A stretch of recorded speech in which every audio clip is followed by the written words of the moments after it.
সদয় অসম কবি মঞ্চৰ উদ্যোগত প্ৰয়াত সন্দীপ কলিতাৰ নেশৰ সৌজন্যত প্ৰতি বৰ্ষৰ দৰে এইবেলিও নামনি অসমৰ ঐতিহ্যমণ্ডিত উজ্জ্বল শিক্ষাৰ উজ্জ্বল বটবৃক্ষ ৰঙিয়া মহাবিদ্যালয় প্ৰাংগণত আজি দিনজোৰা কাৰ্যসূচীৰে আমাৰ অসমৰ সৰ্বদিশত সৰ্বাংগীন ৰূপত বিভিন্ন দিশেৰে তেওঁলোকে সেৱাৰ মাধ্যমেৰে ৰাজ্যবাসীক আগুৱাই নিয়াৰ ক্ষেত্ৰত আমাক মহীয়ান কৰা আৰু আমাক সমৃদ্ধ কৰা বিশিষ্ট ব্যক্তিসকলক আজি ইয়াত বঁটা প্ৰদান কৰা হৈছে। লগতে বৰলীয়াৰ দুই পাৰ জিলিকাই ৰঙিয়া বৃহত্তৰ ৰঙিয়া অঞ্চলক গৌৰৱান্বিত কৰা কৃতি ছাত্ৰ ছাত্ৰীসকলক আমাৰ প্ৰয়াত সন্দীপ কলিতা বঁটা প্ৰদান কৰা হৈছে।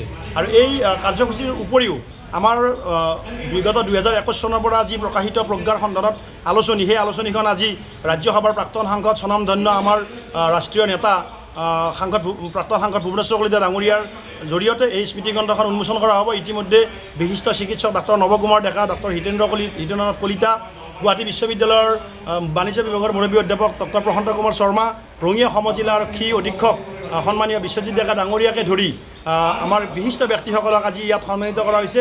সাংবাদিক ৰঙিয়াৰ হানিফ আলী, গুৱাহাটীৰ জয়ন্ত শৰ্মাকে ধৰি বিশিষ্ট সাংবাদিক তপন কলিতা, অন্যান্য শিতানতো আমি এনেকৈ আমাৰ সদয় অসম কবি মঞ্চৰ তৰফৰ পৰা ইয়াত উদগনিমূলক আৰু শুভেচ্ছামূলক বঁটাৰে বিভূষিত কৰা হৈছে। গতিকে আশা কৰোঁ অনাগত দিনত সদয় অসম কবি মঞ্চ আৰু প্ৰয়াত সন্দীপ কলিতা নেশৰ উদ্যোগত আৰু অধিক কাৰ্যসূচীৰে আমাৰ বিভিন্ন কৰ্মসূচী ৰূপায়ণ কৰা হ'ব। ধন্যবাদ।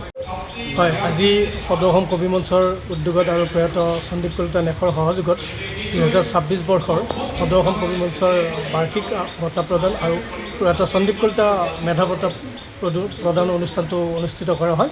অসমৰ কেইবাগৰাকী বিশিষ্ট ব্যক্তিক সদয় অসম কবি মঞ্চৰ তৰফৰ পৰা সন্মানিত কৰা হয়।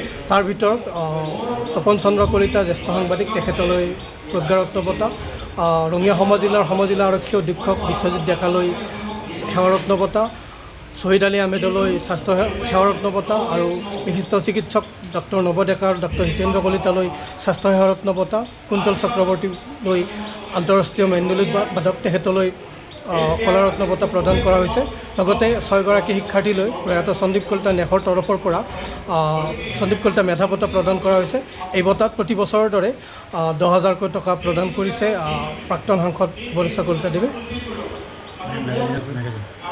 লগতে আমাৰ সদয় অসম কবি মঞ্চৰ 21তম সংখ্যা প্ৰজ্ঞাৰ সন্ধানত আলোচনীখন আজি এই অনুষ্ঠানত উন্মোচন কৰা হয়।